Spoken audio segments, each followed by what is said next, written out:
होते हैं, लेकिन कई अन्य के प्रति जागरूक नहीं होते। इसीलिए हमने हाल ही में देखा भी था कि जब कुछ जगह हल्का फुल्का आउटब्रेक हुआ था मीजल्स रूबेला का, तो सर्वे किया गया था, अराउंड 40-50% ही इम्यूनाइज पाए गए, बाकी का वैक्सीनेशन नहीं हुआ था। तो उसका कारण भी यह है कि ये जागरूकता इतनी नहीं रही है ट्रेडिशनली। अब जो हम विभिन्न कार्यक्रम करा रहे हैं, जनपद स्तर पर, ब्लॉक स्तर पर ट्रेनिंग रख रहे हैं, इसके बाद हाउस टू हाउस सर्वे होगा, तो इसमें मैं आपसे थोड़ी उम्मीद करता हूँ कि आप सिर्फ वैक्सीनेशन न करें, बल्कि लोगों को ये भी समझाएं कि ये वैक्सीनेशन क्यों जरूरी है और इसके नहीं होने से क्या प्रॉब्लम्स आ सकती है। और खास करके इस प्रकार के कार्यक्रम यदि आप ग्राम पंचायत स्तर पर करेंगे तो आप लोगों को ये बता सकेंगे कि ज्यादा से ज्यादा बच्चों का वैक्सीनेशन जरूरी है, क्योंकि वैक्सीनेशन में एक क्रिटिकल पॉइंट, एक क्रिटिकल थ्रेशोल्ड जरूरी होता है। अगर उतने उस लेवल तक वैक्सीनेशन न हुआ हो बच्चों का, तो फिर उसके आउटब्रेक के फैलने के चांसेस ज्यादा हो जाते हैं। इसलिए इसमें जरूरी है कि एटलीस्ट उस थ्रेशोल्ड को हम क्रॉस करें।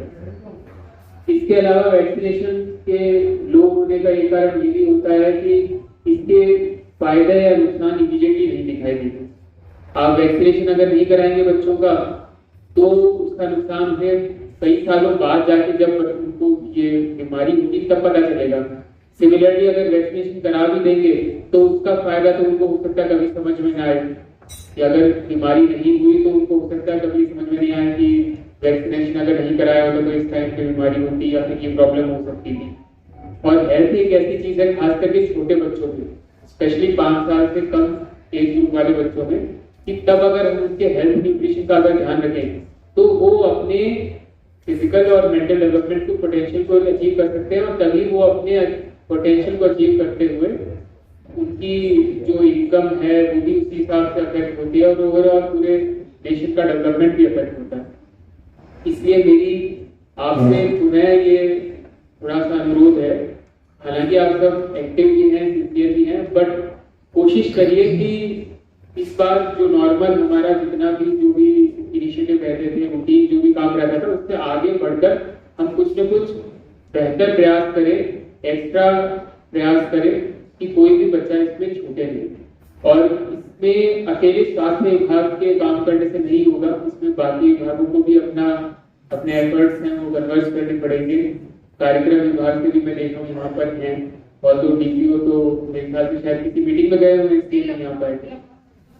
बाकी डीएसए डीआईएस विभाग से भी हैं और अन्य भी डिपार्टमेंट से हैं। तो आप सबको मिलकर अपने एफर्ट को कन्वर्ट करना पड़ेगा, तभी इस इम्यूनाइजेशन की जो ड्राइव करने वाले हैं अगस्त सितंबर अक्टूबर के 3 राउंड में, इसका पर्पस तभी मीट आउट हो पाएगा। तो और दूसरा मैं ये भी रिक्वेस्ट करूंगा कि हमें ये ध्यान रखना है कि जो ट्रेनिंग है वो डिस्ट्रिक्ट लेवल पर ही सीमित न रह जाए। जितना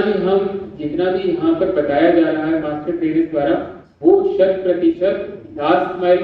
जो हमारे फंक्शनरीज हैं, फील्ड लेवल फंक्शनरीज, उन तक पहुंचना चाहिए। क्योंकि अल्टीमेटली सबसे ज्यादा काम नहीं तो करना है हमारे स्तर पर या डिस्ट्रिक्ट लेवल पे, तो